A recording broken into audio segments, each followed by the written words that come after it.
popular VR game Moss and its sequel are coming to consoles and PCs in a bundle. Welcome to GadInsider, your go-to for the latest tech and gaming news. Moss, the Forgotten Relic brings together Moss Book 2, and the Twilight Garden DLC into a single package. Developer PolyArc says the games have been beautifully enhanced and reimagined. This was likely a necessity given that VR games tend to play differently than traditional flat-screen titles. This is true in the case of Moss, which features a unique VR playstyle. In the VR versions, players control both a mouse named Quill and act as a god of swords over the whole game world. The VR headset lets players look around every nook and cranny and take actions to impact the level. On the other hand, the console and PC versions seem more traditional. There's a camera system that follows the mouse avatar, though the trailer doesn't exactly explain how that works. The footage does show the player exhibiting similar godlike powers over levels, so that mechanic is still in place. The developer promises new handcrafted cutscenes, which is fun. There's also a new accessibility option that lets players skip difficult combat sections. This is great for people who just want to solve some puzzles, and speaking of puzzles, the games have many.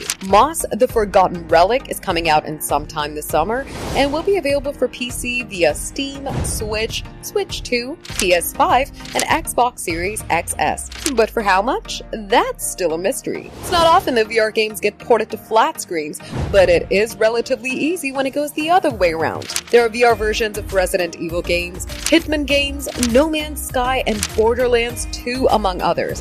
So it would be good to see a reverse make every once in a while. For more updates, subscribe to GadInsider, like and share the video, and don't forget to press the bell icon so you never miss any update.